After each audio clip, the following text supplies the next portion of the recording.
have thing. When we do get those, when that's done, we will get those out to you. There's a lot of talk in our world right now about, we have a November 1 deadline to submit statements. What does that look like at the state level? So we're starting to talk through that. Does it mean we have to separate our statements out and only submit everything without the schedule of federal awards, or what does that look like? So we're kind of staying tuned and leaning on our auditors a little bit. Ben and I were both in the MASB webinar yesterday at noon, and Jason Helson from MSBO was there mentioning that as well. So we'll keep our eye on it and let you know how that goes. But the goal will be to make that deadline, because I think the state said there is no leniency in that deadline at all either. So we'll do our best for that. But speaking of the state, a budget was passed in the wee hours last week. So since that time, there's been a flurry of activity of trying to figure out what is in the budget, and how does it impact us in particular, schools as a whole. So in the state school aid fund budget, the foundation allowance, which I think we're still waiting for the governor to sign this as well, but foundation allowance is $10,050 per pupil. We budgeted $10,000. So based on our projected enrollment that we use to build the budget, that's about a $430,000 increase. Another major change was one of the categoricals related to retirement. We have about 8 of them, I think. Some of them were already eliminated, and we built that into our budget. This one was new for districts. None of us anticipated that they were going to eliminate section 147A1. And that was purely a revenue to help offset expenditures, a little different than that 147C where it was an in and an out. This was actually revenue to help offset some of those retirement costs. That was eliminated, so for us, that means a loss of about $722,000.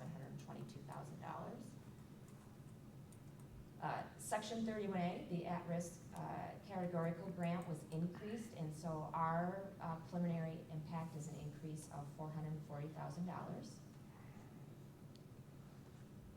Scott's excited about spending. Yes, very. Section 31AA, so that's the mental health and school safety grant. So they did a couple things with this. They increased overall funding for it for districts. So our preliminary impact from their Senate fiscal agency is $330,000 to the good. However, they've changed it to one-time funding, and that the amount that we receive for the year is really a 2-year allocation. So we could spend it over a 2-year period, but it's only one-time money. Of course, it's a 1-year budget, but their intention is that it sounds like it may not be in place for the following fiscal year.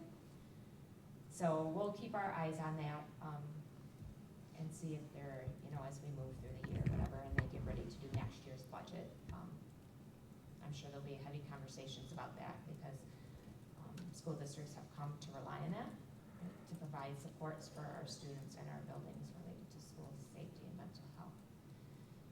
There are also a number of language changes that are making us a little bit nervous, so not necessarily going to go into all of them, but one of the examples was it was mandatory for every family, every student to have a free and reduced lunch application filed. There were more. So we're going through those, and we'll see. There will be some advocacy, certainly, as this has just rolled out, and some of those other languages were, a little mind-boggling. But there was a penalty related to those, that you would lose 5% of Section 22B of the state aid. So stay tuned for that. But the other piece that was big in this whole school aid budget that was passed was more funding for higher education. It nearly doubled for the 24-25 year. School aid fund was funding $462 million, and what is in this budget is $851 million. So we've been hearing it's not as bad, I think, as some thought it was going to come out, but it's still $460 million, or $389 million that is being pulled away from K-12 and being used to support higher education when they can charge tuition. So that's the budget and the audit all kind of wrapped together. It's a little hard to separate, but what questions might you have? On the 31AA, you said that they increased the funding by 330,000, but now it's split over 2 years. So what is the actual then decrease if you amortize it over the 2 years? Right, yeah, I don't have that off the top of my head, but yes, that's the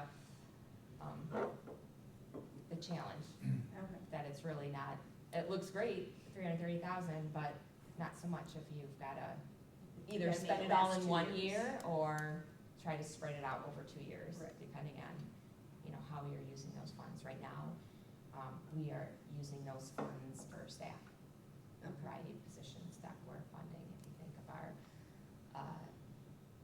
our behavioral liaisons in that, our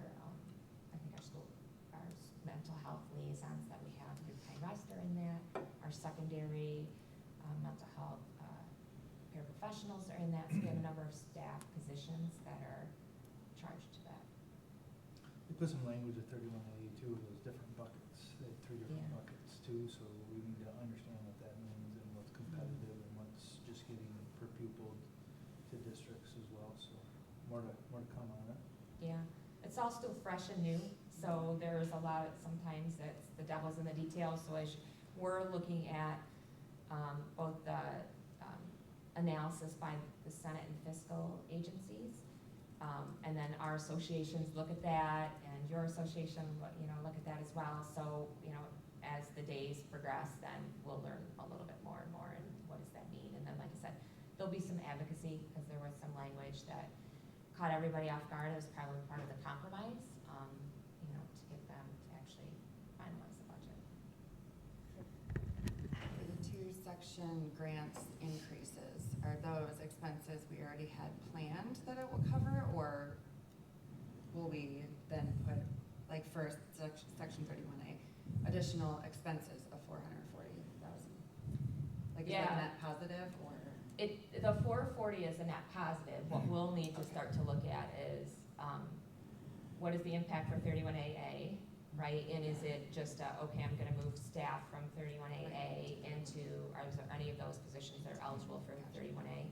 There's a couple other, like there was another small grant related to literacy that we received that was also eliminated, and we have a couple positions in there. So that's kind of what, as we go through it, it might just be more shifting, and then we'll see where we're at. Okay. Great question. All right. Overall, this is a net loss for us. Yeah, that 147A Yeah. decrease was completely unexpected. That was a hit. We know that $430,000 increase, that's based on our projected enrollment. Remember, we projected to lose 165 students. We have an idea that that's not the case, right? We did some things to help ourselves, our junior kindergarten enrollment of, around 170.